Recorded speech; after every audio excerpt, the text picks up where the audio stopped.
Abdulkadir Gjeilani, fuqia e sinqeritetit. A e dini se një fjalë e vërtet mund të ndryshojë botën? Historia e Abdulkadir Gjeilanit na mëson pikërisht këtë. Abdulkadir Gjeilani, një dietar i madh, u nis drejt Bagdadit me porosinë e nënës, mos gënje kurrë. Ai kishte 40 duka floririt të fshehura.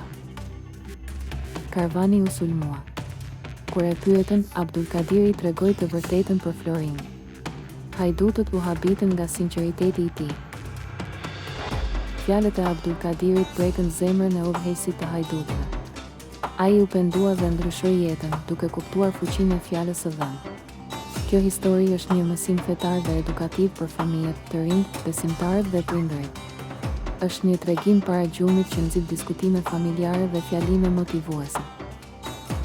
Sinqeriteti i Abdulkadirit, edhe në rrezik, triumfoi.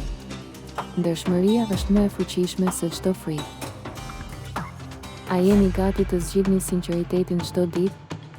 Ndani këtë histori me të tjerët, diskutojeni me familjen tuaj dhe le të jetë sinqeriteti udhërrëfyesi juaj.